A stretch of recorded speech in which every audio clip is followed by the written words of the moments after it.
বিএনপির সন্ত্রাসীদেরকে বলতে চাই, তোরা সাবধান হয়ে যা। বেগম জিয়া এবং শহীদ জিয়ার যে বিএনপি ছিল, সেই বিএনপি এখন নেই। বিএনপিকে এখন আপনার বড় দল বললেন না, তারা একদম ছোট দল হয়ে গেছে।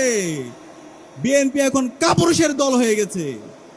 এই বিএনপি আমার মা বোনদের উপর হামলা করে, আমার মা বোনদেরকে বিবস্ত্র করার হুমকি দে।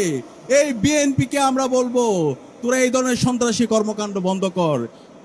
আমরা তারেক জিয়াকে বলবো, এই বিএনপির সন্ত্রাসী যারা আছে, বিএনপির যারা চাঁদাবাজ, টেন্ডারবাজ এবং এই খুনের সাথে যারা জড়িত আছে, তাদেরকে আপনারা বিচারের আওতায় নিয়ে আসেন। তাহলে এই বিচারের আওতায় যদি না নিয়ে আসেন, তাদেরকে যদি আপনারা প্রশ্রয় দেন, 12 ফেব্রুয়ারি পর্যন্ত যেতে হবে না, তার আগে আপনাদের পরাজয় হয়ে যাবে। রেজাউল ভাই শহীদ কেন? তারেক রহমান জবাবে দে, ইন্টারিম জবাবে দে, ইন্টারিম জবাবে দে, নির্বাচন কমিশন জবাবে দে।